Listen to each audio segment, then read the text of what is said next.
একটি নয়, দুটি নয়, ১৯টি মিথ্যা মামলা ও অভিযোগ কাঁধে নিয়ে ঘুরছেন লাল শাড়ি পরিয়া কন্যা খ্যাত কণ্ঠশিল্পী শরীফুজ্জামান সোহাগ। জমিজমা সংক্রান্ত বিরোধের জেরে থানা, ইউনিয়ন পরিষদ এবং আদালতে নিয়মিত বিরতিতে এসব অভিযোগ দায়ের করা হয়েছে। এভাবে মামলায় জর্জরিত হয়ে রীতিমতো স্বাভাবিক জীবন থেকে ছিটকে গেছেন জনপ্রিয় এই কণ্ঠশিল্পী। দক্ষিণবঙ্গের বিশিষ্ট কণ্ঠশিল্পী ও ভাটিয়াল ব্যান্ডের প্রতিষ্ঠাতা সোহাগ এবং তার পরিবারের বিরুদ্ধে দায়েরকৃত এসব মামলা এবং অভিযোগের নেপথ্যে রয়েছেন সাতক্ষীরার কালীগঞ্জ উপজেলার পাইকারা গ্রামের বাসিন্দা গণপূর্ত বিভাগের অবসরপ্রাপ্ত ইঞ্জিনিয়ার শেখ ইকবাল হোসেন। স্যান্ডেলিনা সো, রূপচর্চায় আভিজাত্য। গত ৩ বছরে প্রভাবশালী ইকবাল তার কর্মচারীদের বাদী ও সাক্ষী বানিয়ে এভাবে মামলা দিয়ে যাচ্ছেন। কয়েকটি মামলার সাক্ষী আবার ঘটনার ব্যাপারে কিছুই জানেন না।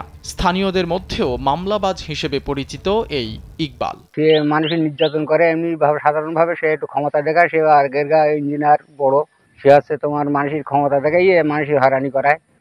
উনি দেখলে মনে হয় খুব সভ্য মানুষ, কিন্তু উনি লোকের মিথ্যা মামলা হয়রানি করিয়ে ফেলে।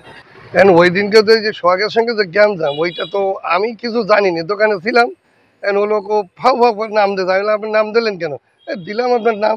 এই তো এই যে ঘটনা করতে কি হয়ে নাই, আমি কিছু জানিনি। ও তো আমি কোনো জানিনি, তো কি সাক্ষী দেবো আমি? বিভিন্ন সময় আইন শৃঙ্খলা রক্ষাকারী বাহিনী সহ নানা সংস্থার তদন্তে শেখ ইকবাল হোসেন ও তার পোষ্য কর্মচারীদের দায়েরকৃত এসব মামলা মিথ্যা প্রমাণিত হলেও এসব মামলায় বারবার হাজিরা দিতে গিয়ে বিব্রতকর পরিস্থিতির মুখে পড়েছেন সোহাগ। ফলে ঠিকমতো গানের জগতে মনোনিবেশ করা তো দূরের কথা, স্বাভাবিক জীবন থেকেই ছিটকে গেছেন এই কণ্ঠশিল্পী। ইঞ্জিনিয়ার শেখ ইকবাল হোসেন, ওনার মাধ্যমে আমি প্রায় 15 থেকে 16টা এই পর্যন্ত আমার নামে মিথ্যা অভিযোগ সহ শালীনতাহীনের মামলা জজ কোর্ট প্লাস আমাদের থানায় করেছেন। আমার নিজের ব্যক্তিগত কাজে সময় দিতে হয় বেশি, আর এইসব বিষয় নিয়ে অ্যাকচুয়ালি আমি অভ্যস্ত না। তো আমি আমার জেলা পুলিশ সুপার মহোদয় আছে, জেলা প্রশাসক মহোদয় আছে, আমি আপনাদের মাধ্যমে আমি ওনাদেরকে জানাইতে চাই যেন এই মিথ্যা অভিযোগ, মিথ্যা হয়রানি মামলা থেকে আমি সহ এলাকার ভুক্তভোগী অনেক মানুষ তারা মুক্তি পায়। একের পর এক মামলায় দেয়ালে পিঠ থেকে যাওয়ার পর এবার ঘুরে দাঁড়িয়েছেন কণ্ঠশিল্পী সোহাগ।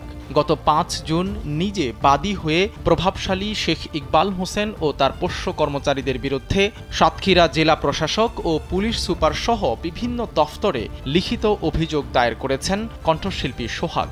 এদিকে একের পর এক মামলা দেওয়ার ব্যাপারে শেখ ইকবাল কালবেলাকে জানান, সত্য মিথ্যা আদালতে প্রমাণ হবে।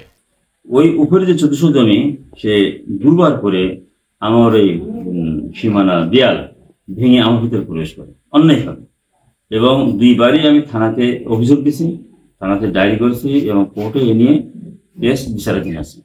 জানা যায় শেখ ইকবাল নিজেকে মুক্তিযোদ্ধা দাবি করলেও এ নিয়ে বিতর্ক রয়েছে। এমনকি এ নিয়ে তদন্তের পর গত 2 বছর ধরে তার মুক্তিযোদ্ধা ভাতা সহ যাবতীয় সরকারি সুযোগ সুবিধা বন্ধ করে দেওয়া হয়েছে। সাইদ রহমান, কালবেলা।